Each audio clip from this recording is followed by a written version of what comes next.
The haunted office in the jungle.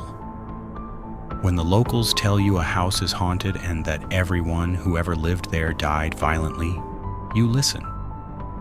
But my grandfather thought it was just superstitious nonsense. That single mistake cost 5 innocent lives in the most brutal way imaginable. My grandfather's timber and mining company was setting up a remote office in a developing country. He found a massive property for dirt cheap. The catch? The local villagers explicitly warned him not to buy it. They claimed the house was cursed.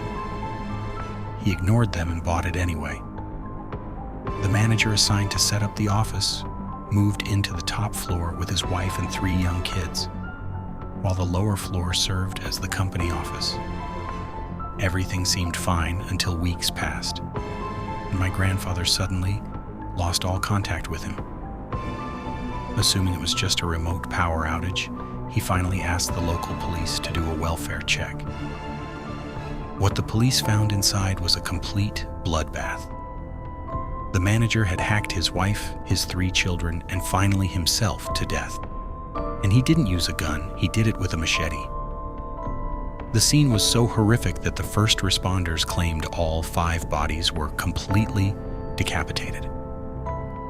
The entire room, including the ceiling, was painted in blood. But here is the most disturbing detail. The manager had somehow managed to barricade the heavy bedroom door using a massive, old wooden bed, with his family already dead on it. A feat of strength that should have been physically impossible for one man.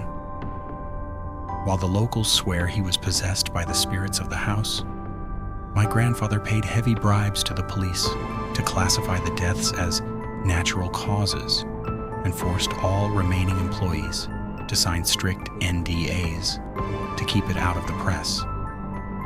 Unsurprisingly, when he tried to promote another man to take over the office, the guy quit on the spot. Some warnings are meant to be heard.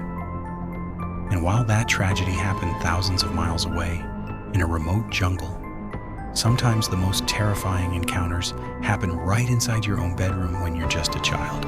Like in this next account, the voice said in the dark, "I'm lost. Have you ever woken up in the middle of the night feeling like you aren't alone?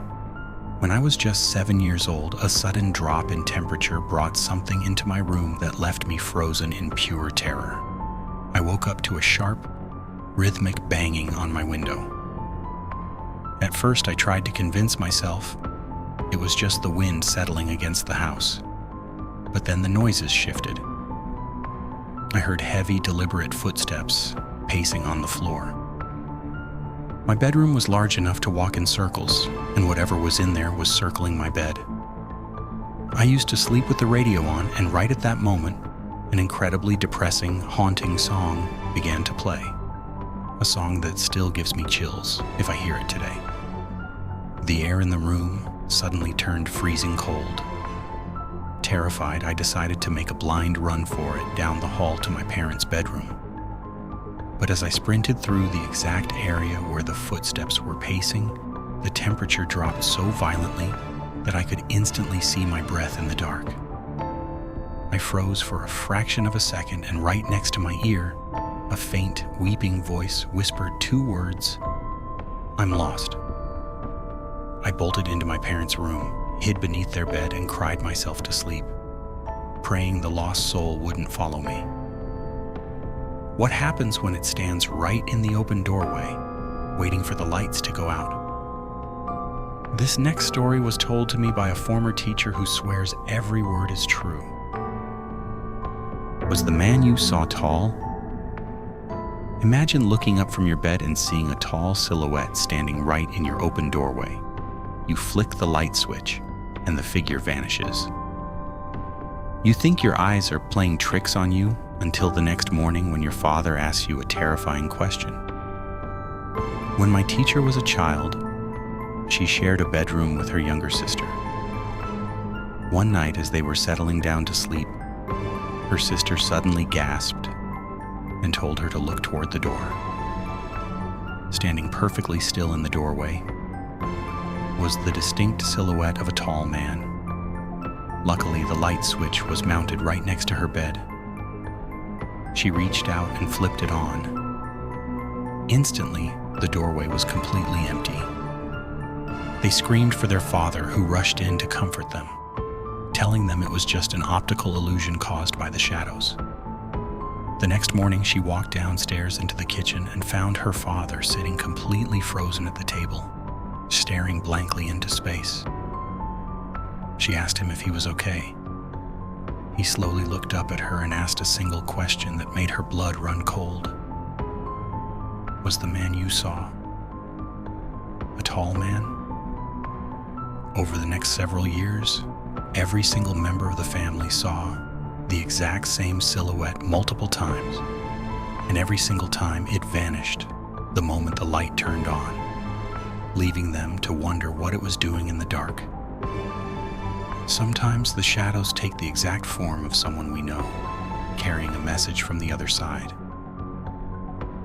The suicide anniversary encounter. There is nothing more terrifying than your own mother looking you in the eye, convinced she saw you doing something impossible. But the real horror begins when you realize that the person she actually saw has been dead for exactly a year. During my junior year of high school, I decided to hop off the school bus a few stops early to hang out and play video games at a friend's house. Right in the middle of a game, my friend's mother received an incredibly angry phone call from my mom, demanding that I return home immediately. I assumed I was just grounded for skipping my chores, but when I walked through the front door, the atmosphere was thick with absolute shock. My mom, my sister, and my sister's best friend were all visibly trembling. My mom furiously interrogated me, refusing to believe that I had been at my friend's house the entire afternoon. I was sent straight to my room. Minutes later, my sister walked in and asked me the exact same questions. When I pressed her on why everyone was losing their minds, she finally told me what had happened while I was away. My mom had been upstairs when she clearly heard a voice shouting my name right outside her bedroom window. When she looked down into the backyard, she saw my sister, her friend, and a shirtless guy who was tightly hugging my sister's friend from behind. Convinced it was me, my mom marched downstairs to reprimand me. But the moment she stepped outside, the male figure was completely gone. Only my sister and her friend were there, swearing that no one else had been in the yard all day. My mom didn't believe them, convinced I was hiding somewhere nearby. Here is the terrifying truth. My sister's friend had only come over that afternoon because she desperately needed comfort. It was the exact 1-year anniversary of her fiancé's tragic suicide. And the chilling detail my mother had no context for. Her late fiancé and I shared the exact same first name. Whoever my mother saw hugging that grieving girl from behind, it wasn't me. It's terrifying to think that the spirits of the departed might be walking among us wearing the faces of the living. If these stories gave you chills, make sure to smash that like button, subscribe to the channel, and turn on notifications so you never miss another deep dive into the unexplained.